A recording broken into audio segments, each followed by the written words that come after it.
This program contains true stories of rescues. All of the 911 calls you will hear are real. Whenever possible, the actual people involved have helped us reconstruct the events as they happened. Police department.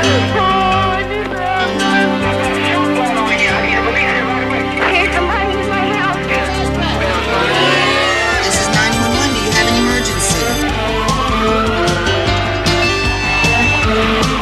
The motor vehicle accident. Chesterfield Emergency Service.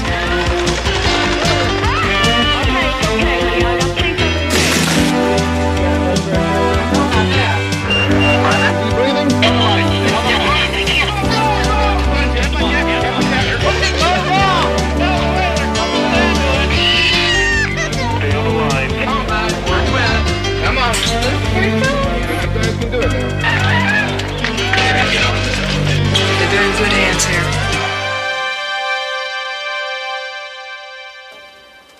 Tragedy has no timetable. It can strike without warning at any minute of the day. I'm William Shatner. Tonight, true stories of ordinary people confronting extraordinary challenges on Rescue 911.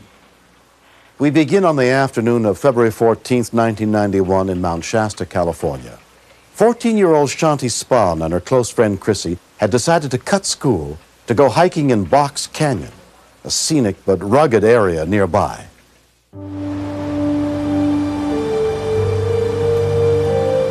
Box Canyon is vertical walls of up to 100 feet and more.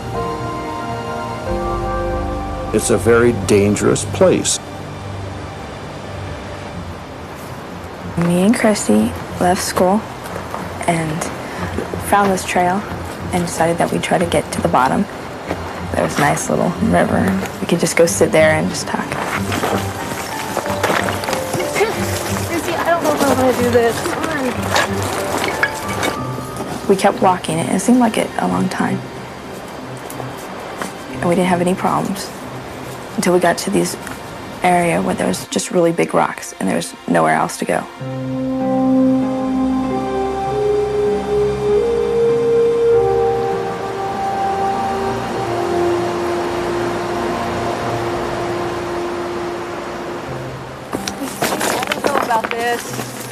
Chrissy was trying to go to another rock, and when she went to get to the rock, she kind of jumped. Chrissy, don't do this.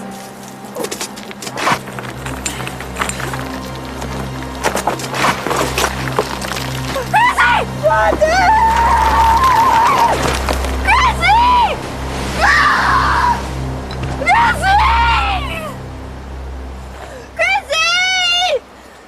Chrissy! The whole time I was calling her name to make sure she could hear me. I just kept yelling for her. And then she started calling my name out. Chrissy, I'll be there. I'm almost there, Chrissy. Chrissy! Chrissy! And she kept saying, I'm scared. What happened? I'm gonna go get somebody to help. No, she was bleeding in the back of her head. Okay. I was bleeding really bad. So I just kept saying, I'm going to go get some help. And she didn't want me to leave. It's okay, you're gonna be okay. I'm gonna go get somebody. And so I took off my necklace. I'm just gonna remember. And I said, okay, keep looking at the heart. Okay? You'll be okay. And I'll be right back. When we continue, It's a pretty mean canyon. I knew it was going to be a serious situation to try to get somebody back up out of there that had fallen.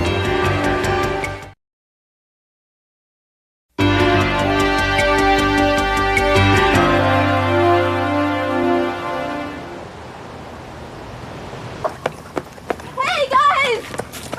Gus Oros and his friend were relaxing at a nearby lake. Girl came running across the road, screaming frantically. She was all dirty and she looked really scared. And she'd said my friend had fallen into the canyon. She fell off the cliff over there. You know, we just jumped up without any hesitance and followed her, you know, into where she was going. 911 emergency. It's an emergency. I don't know how old she is, but a girl fell down Box Canyon Dam, and she can't move. Her head's bleeding.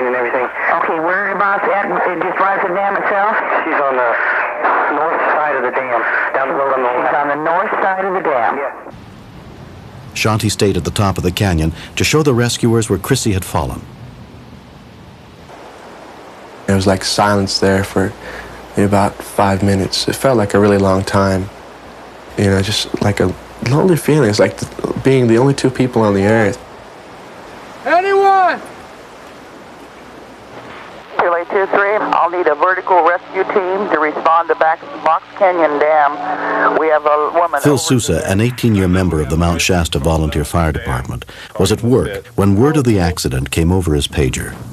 It's a pretty mean canyon, and I knew it was going to be a serious situation to try to get somebody back up out of there that had fallen. Within 5 minutes of the call, a unit trained in mountain rescue arrived at the rim of the canyon, led by Fire Chief Joe Spini. I started coordinating a vertical rescue. They're working in an area where it's an unstable situation. It appeared to be about a 100-foot drop. I was concerned for the safety of the firefighters.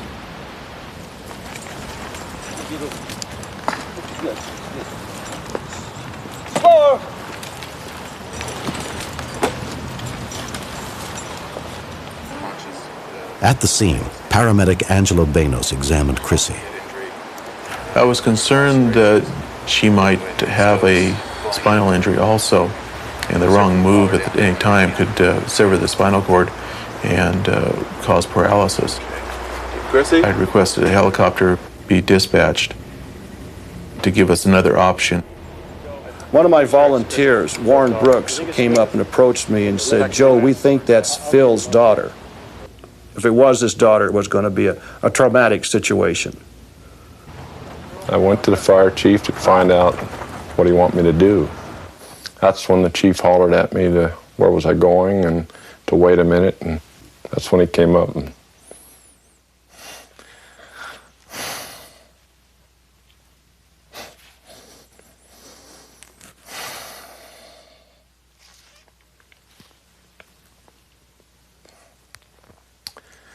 he grabbed me by the arm and said, "Phil, we think it's your daughter."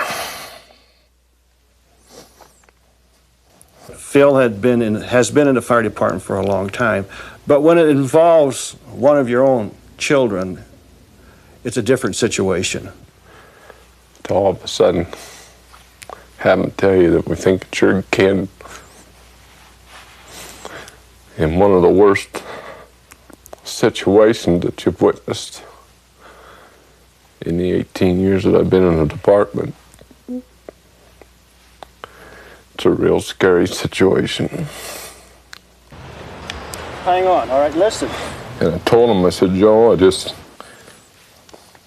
I have to go down there."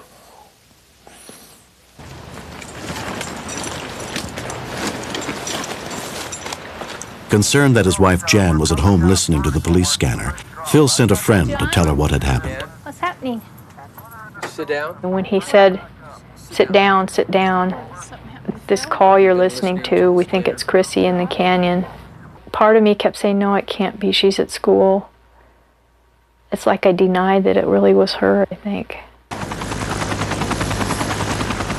The Mercy Hospital air ambulance arrived within 25 minutes, piloted by Bruce Rickey. The accident took place in probably the worst section of Box Canyon that it could have possibly happened. When you first look at it, you can't believe that somebody would have fallen off there and be able to survive. Because of the nature of the canyon, landing sites were non-existent for the most part.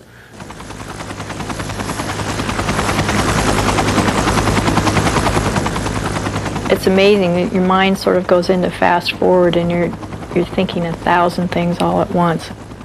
I thought I might be saying goodbye to my daughter that day.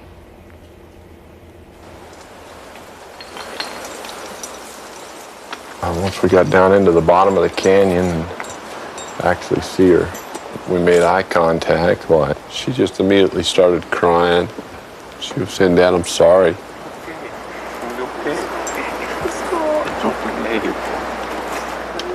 I didn't expect to see her all her arms and legs intact. After coming off of that wall like that, it was a relief to see her in one piece. We orbited for 2 or 3 minutes, and in that time I saw an area in the bottom of the river that looked like maybe I could land. In a situation like that, the crew becomes real critical to the pilot. 6 pair of eyes work a lot better than 2. So they know now that they're not medical right then, they're flight crew.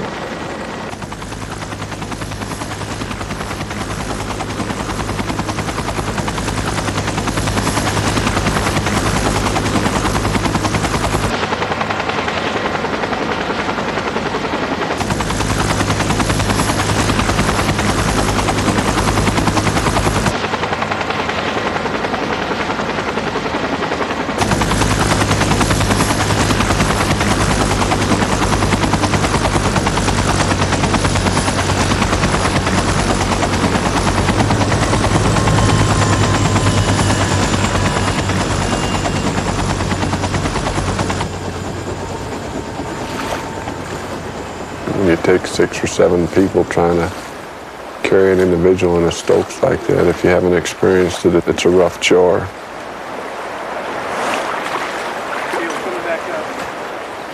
When we finally got her loaded into the helicopter,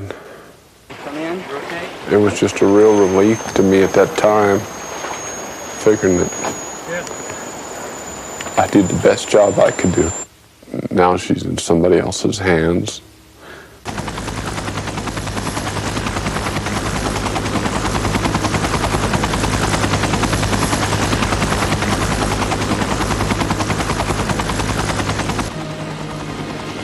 Chrissy Souza was treated for a fractured skull, broken leg, and numerous cuts and bruises.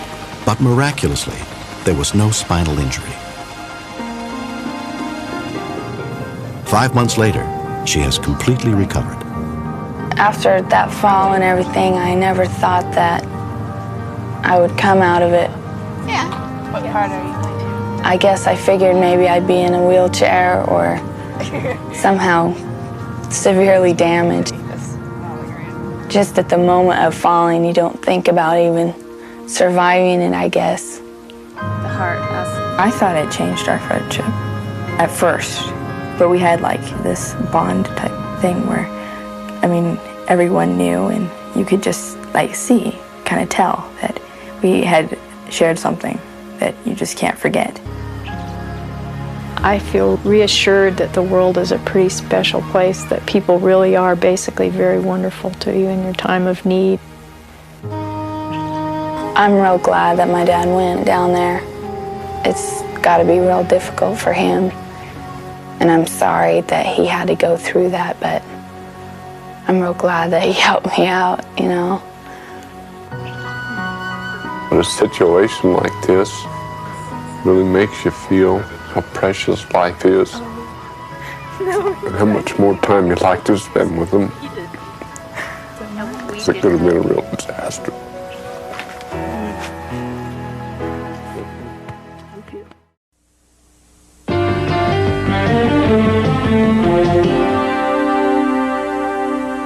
Grand Island, Nebraska is a peaceful Midwestern farming town where fields of wheat and corn fill the landscape. It's a small, tight-knit community where most people tend to know and trust one another. Early on the morning of September 21st, 1989, Randy McDonald was driving along a road near his farm. I could see up ahead of me that this car was in the ditch. As I got up there, I stopped. You guys need some help or something? Oh, we rolled her. This man and woman were standing there, and she looked awful pale and white and nervous. She just asked me if I'd pull them out.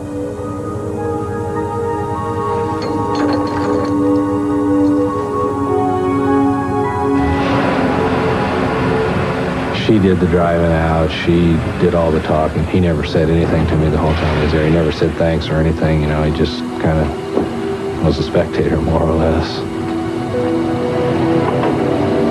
There you go. I took the chain off and that was it. Almost like they was in a hurry, maybe. If I'd have known something was going on, I would have liked to tried to help her out. 911, reach Skinner. Please. What's the problem? I'm just about stabbed to death. The call came into dispatcher Charlene Rathjen at 8:32 a.m. You're stabbed? Yes, many times. Ambulance? What? You need an ambulance? Very bad, so. You need an ambulance? Yes. Over the years, I've come to know that people, because they're scared, will make an injury sound worse than it is. When she first says, I'm nearly stabbed to death. Okay, do we have a little cut here, or do we have a big stab? What's your address? I don't know where medic countries. I'm in this big white house. All right, is there somebody there? No, I broke into the house because nobody was here. Oh, Lord. Well, ma'am, you gotta calm down now a bit here and tell me if you can figure out where you're at. Okay. Oh, my God. Okay, just calm down a bit here. We do not have an enhanced 911 system. If we had had enhanced 911, we would have been able to tell immediately where she was. Okay. What's your name first? Rebecca. Who stabbed you, Rebecca? Brad Geiger. I knew I had to try and keep her calm till we got somebody there, because the more agitated she got, the more she was going to bleed. Okay, can you look around and see if you can find an envelope? Oh, here's something. It says Route 3, Box 1. Route 3, Box 1. Okay. Because the address was a rural route box number, it could still take hours to find the house. So dispatcher Kathy Bruckner called the post office to try to get more specific directions. You can tell you have a feeling for calls when they come in. You know, I could tell from Charlene's reaction that this was heavy duty. 3 miles east of Balsamon and Eaton's on Highway 30 and 2 miles north. Where are you stabbed at? Where are you hurt at? I'm hurt mostly in my hand because I tried to stop him from getting in my throat. Okay. And are you stabbed anywhere else? Are you bleeding a lot? I don't know. I'm bleeding a heck of a lot, and I think throat too. I'm about to pass out. Okay. Just settle down. Are you sitting down? Yeah. Okay. Can you call somebody for me? Well, we're going to get somebody out there as soon as we figure out how to get out there. Okay. Okay. Do you have asthma? No. Okay. I think he got my throat. Hurry. You gotta hurry. I'm about to pass out. Okay, Rebecca. Yeah. Listen, just calm down, okay? Just calm down. Let me turn right.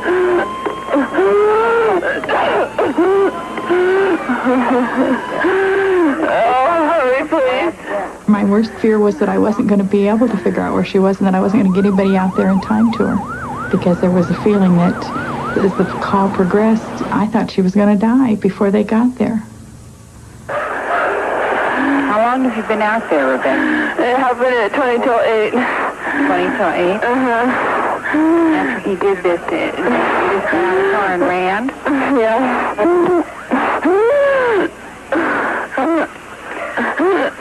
I gotta go. No. Don't hang up the phone. She just got weaker and weaker and weaker, and her breathing got more difficult. But you can't let them just give up. You can't let them hang up.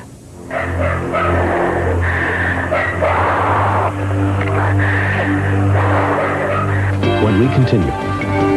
We came into the field at a very low level. We were intentionally flying low, hoping that we could see this subject in these corn rows.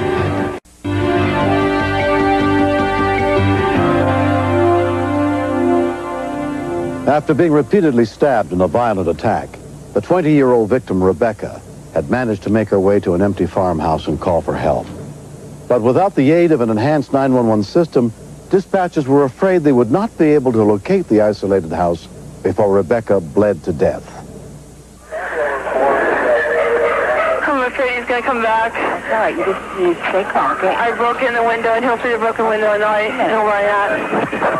Why did he do this, you know? I work with him, and he seemed to be a nice guy. I've given him rides to work lots of times, because he doesn't have a car that works. And he called me at 7 this morning or so, and said, I'm over here by your house, will you come get me and take me to my house? And I did, and then he raped me at his house at knife point. But she just started laying it out, and I think she was so scared she had to tell somebody. And I think Rebecca just wanted somebody to know in case something happened to her before she got help, that somebody was going to know who did this to her.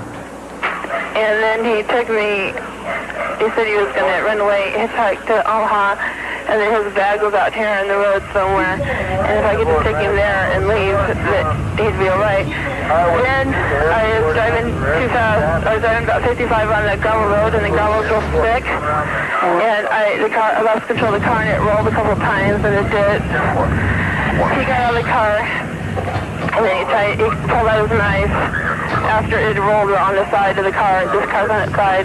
Then I closed the window and locked the doors. Then he punched in the window and tried to stab me, and then the guy came and pulled us out. And who was the guy that came that pulled you out? I don't know. There was a little bit of blood on us, but we told him it was just from the accident. I don't know if he was a real nice guy in a big four-door pickup, pulled us out in his chain. And then we still hadn't make it to the place he wanted to go. He said, I told him I didn't want to go out in the gravel roads. And then he said his stuff was on the highway. But I'm not familiar with this area of town. Is law enforcement with the same? No. Okay, we have a little bit of difficulty locating this. They found him? No, just a minute. He says it's a large two-story white house. It is two-story, isn't it? I think so. Is there a fence at the gate? Yeah, the big fence, the gate, the big yard. For a big fence at the gate, and there's 13 dogs barking. I can hear them. Okay, there should be an ambulance out there, Rebecca. But just stay on the phone with me. Don't hang up. I want to make sure that they're in the house with you. So not yet. Okay. My hand is starting to hurt a lot now. Okay, honey, they should be there.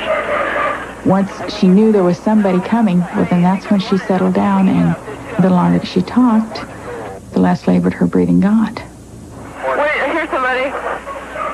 Okay, I hope it's not Brad. No. Just settle down. Here.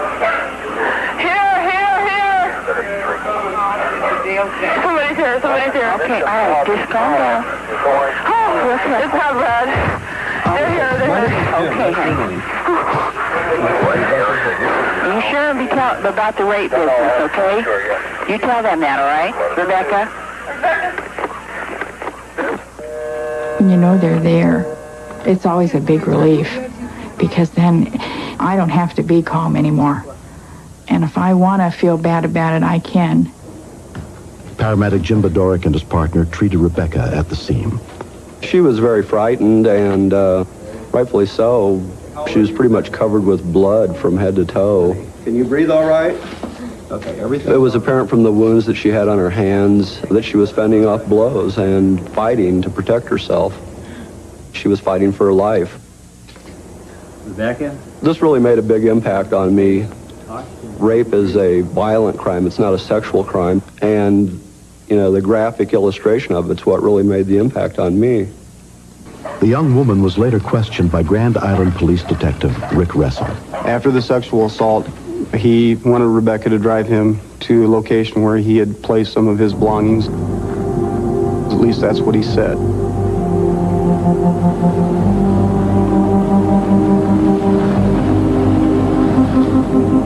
They drove to a location where a driveway went into a cornfield, and she realized that there probably is not any belongings there and that Geiger wants to kill her. Rebecca grabbed keys out of the car. Geiger caught up with her and grabbed a hold of her, and he started to slash her with a knife. During the struggle, she lost the car keys somewhere. He grabbed her hair, threw her onto the ground, and Rebecca grabbed the blade of the knife and bent the blade of the knife with her bare hand. During the attack, he attempted to straighten the blade, and Rebecca was able to break away from him and started running away. The only thing I could think about was getting help. I just knew I had to get away from him. I knew I had to run to the farmhouse. She started yelling for help. However, no one was at home.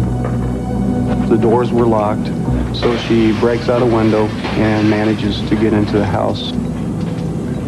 It's just, I'm really impressed by her strong will and desire to live. Many, many people would have just laid down and died under the same circumstances. The young victim was rushed to the nearest hospital with 21 stab wounds as State Patrol officers, the National Guard, and sheriff's deputies from 3 counties began a massive manhunt. After 5 hours, a tip from a caller led investigators, including Patrol Sergeant Gary Esser, to a cornfield not far from the house where the victim had been found. In this particular case, the cover was so heavy that if you would have been 3 foot into this cornfield, you probably couldn't have seen 3 foot.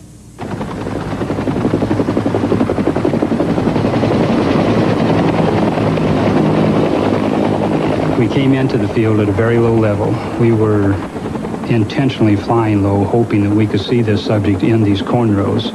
But it's a jungle in there.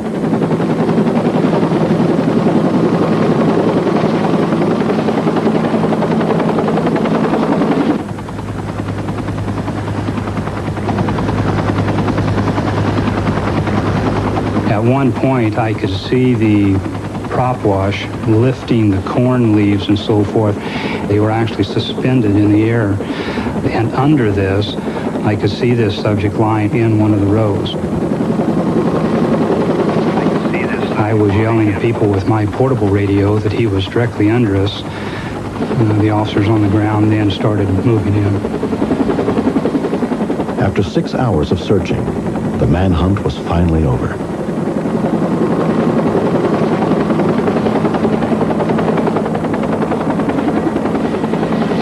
The suspect later pleaded guilty to rape and attempted second-degree murder and was sentenced to 25 years in prison. In the 2 years since the attack, the physical wounds have completely healed. Just last week, Rebecca was engaged to be married. The hardest part of the recovery was mental. There was a lot I had to work through. But it was just the will to survive and the fact that I was only 20, I hadn't gotten married, I had a whole life in front of me. And it was just a very, very strong will to survive. I just had to. You know, nobody wants to die. I really, really liked being the kind of person that could trust anybody. I'd like to be that way again, but I know it's not possible in today's world.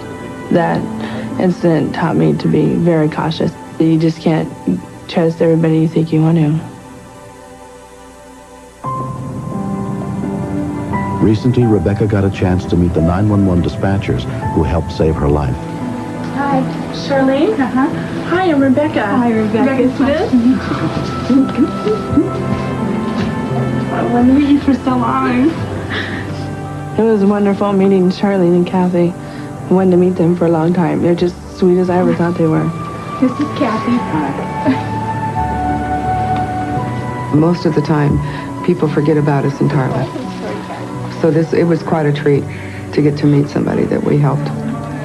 I was glad I was able to. I was glad that she was able to walk down them stairs and come in and talk to us. I really was.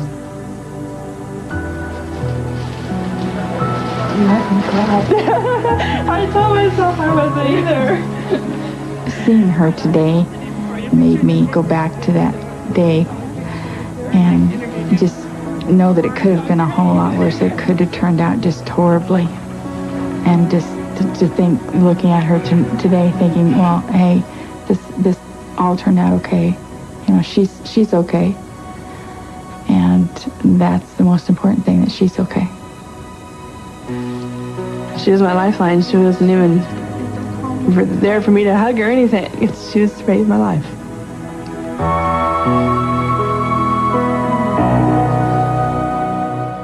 Celebrated the birth of their first child, a baby boy, Fernando. He was a very beautiful baby. He didn't cry. If I sat him down, he sat down. If I fed him, he ate. Fernie was a perfect baby. Mouse? But at 6 months, Yvonne's only child was diagnosed with cardiomyopathy, a rare condition that causes the heart muscle to deteriorate and results in death. They told me the only thing that could save him would be a heart transplant, but they were not willing to do it because it was an experimental surgery. So they told me to take him home and keep him as comfortable as I could until he died. Good boy. We started taking him from doctor to doctor. They told me that the prognosis was the same, so I wanted to be with him as much as I could. I slept with him, I ate with him, I bathed with him. But Fernie didn't leave my sight.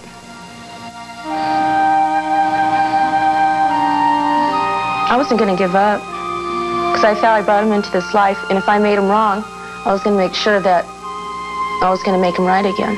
Though doctors first predicted Fernie would die within a year, he was put on medication and managed to survive. Over the next 2 years, Yvonne continued to look for a miracle. In October, November of 1984, I just came home, and then all of a sudden a news break came out on TV. Baby Faye was born with only half a heart and no chance to live. So surgeons in Loma Linda, California gave her the heart of a baboon. Dr. Leonard Bailey, who performed the baboon heart transplant, recently I just knew it, that he was going to be the one that was going to save Fernie's life too. Yvonne managed to get Fernie an appointment with Dr. Leonard Lee Bailey's pioneering heart transplant team at Loma Linda University Medical Center. On the inside of his heart and how the heart's pumping at this time. He said when and if a heart does become available, Fernie was going to be a candidate for a heart transplant. But they have to come within 6 months of death before they're placed on the nationwide transplant list. So I waited. I thought, well, the hard part was over. But it wasn't. When we continue. Bye, baby. I was very nervous. For the next 3 years, Fernie's condition remained stable. But in January of 1988, he began to deteriorate rapidly. 3 times in 4 months, the little boy was hospitalized with pneumonia and congestive heart failure. Fernie was almost 6 years old, and he was 33 pounds. He was extremely frail, thin, pale. He was just like a walking skeleton. Fernie was placed on the nationwide transplant list and transferred to Loma Linda. Doctors believed if a donor could not be found, he would not live more than a few weeks. Okay. We had to carry a beeper. I thought I was going to take Fernie home, take my beeper home, and about a day or two it was going to go off. Beeper never went off, and he got worse. In her desperation, Yvonne turned to the media for help. It sounds really cruel for me to say this, but if there's a child out there that's brain dead or hooked up to a machine that really is basically just vegetating and is eventually going to die, why not have his heart or his lungs or his kidneys live in another child? The next day, at a hospital less than 20 miles away, Audrey Radcliffe and her family responded to the news of a tragic car accident. Boy that was brought in from an accident. His name was David Dennehy. When we arrived at the hospital, we knew that my brother had been killed. We knew that my nephew had some internal injuries and required surgery. We didn't know how serious he was. The tests that we've gone through show us that, for all intents and purposes, there is no brain life left. He said we can leave him on a support system, body lives on. But very shortly his body would start canceling everything out. Is not functioning at all. At that point, the doctors asked, would we consider allowing him to be a donor? Think of this as another opportunity. We hadn't talked about it. We had just sustained 2 losses now. Honestly, I felt like I was cheated because I didn't get a chance to hold my son and tell him that I really loved him. Even though he was growing up, he's still my baby. And I love Dave so much, little Dave. And we thought that rather than it be just a waste, that there's a lot of other people that are sitting around waiting for somebody's heart or for somebody's kidney, and they're going through misery. We'll see your baby. So I thought, the type of person Dave was that was always helping everybody, this is what he would want. At that point, we knew that somebody was going to get a chance by what we had just done. It didn't make it so final. Where'd it come from? For Fernie, the years of waiting seemed to have come to an end with the news that a possible donor heart had been found. Thank you. Once the match was made, Dr. Bailey left immediately to retrieve the donor heart. We try to keep the time between getting the donor heart and putting it in as short as we can. In Fernie's case, he was really down at the end of his rope at the time of his transplant. I was just thinking of that other child's family, what they were thinking. I wonder if they knew who this heart was going to go to, or how they were feeling, how they said goodbye to their little boy or their little girl, and how happy they were making me. Bye, baby. I was very nervous and upset because I knew this was it. I was saying goodbye to him, but I didn't know when they put the heart in him that it was going to take. I thought that was going to be the last time I was going to see him. A heart transplant, it's an amazing miracle that happens. To be able to actually lift a heart out of someone and put it to sleep temporarily and then implant it in someone you know has all the hopes and dreams for a future, and to have that heart come alive again and do what it's supposed to do is a genuine miracle in my point of view, and I'm awed by it. In sports, the International Basketball League was busy. A week passed. Audrey and her family were beginning to put their lives back together. My husband and my daughter and I, we were sitting having pizza one night, and it came on TV that they had found a heart for the Fernie Salazar boy that lived in Rancho Cucamonga, which was where I lived. Child's heart fit my son's cavity just like a glove. And when they put the heart into Fernie, they said it just started. It was going. It was going. And Mrs. Salazar had a special message to the parents of the child who donated that heart. I know they're grieving, how bad they feel. I don't know what to tell them, but I know they're watching. I know you're watching me, and thank you. At that point, I knew. I just knew. Had to be Fernie. Had to be Dave. Happy birthday to you. Though hospital policy prevents the identities of donors and recipients from being released, Audrey managed to find Fernie and his mom. Their families have developed a close friendship, and every year they mark the anniversary of the transplant with a special celebration. Fernie's like one of the family. He's not my nephew, and I know that. He's a little boy that got a chance to go on. Who wants cake? Cheese, it's got strawberry. Fernie's very special to me. I can't thank Yvonne enough for letting us be a part of his life. It just seems that Dave is going on through Fernie. I asked Audrey for a picture of David, and I put it in my room in a heart-shaped picture frame. And I remember that I'm a lucky guy because I got to live, and David gave me his heart. Fernie Ramos is 9 years old. He will always be on medication to keep his body from rejecting his new heart, but his health is closely monitored by Dr. Marty Baum. Fernie's doing wonderful. He is a very good example of a child who's adjusted well to his heart transplant. Sounds good. I would hope that future-wise for Fernie that he is able to do any and all things that he should dream he should be able to do, and I hope that his heart is not ever a reason to hold him back from achieving these dreams that he would have for himself. We pray all the time that he's going on and on and on and on, and the heart is doing great for him, and like now he's just doing everything, and we enjoy it. I would never have changed my mind on what I did. Seeing people like Fernie will convince people that it's a good thing that we're doing.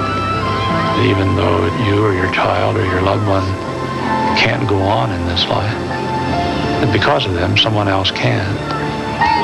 Go, Fernie! Hurry up! We can make Fernies happen every day. Or if we really work at it in this country and around the globe, we can reverse some of the tragedies that happen and make them all victories.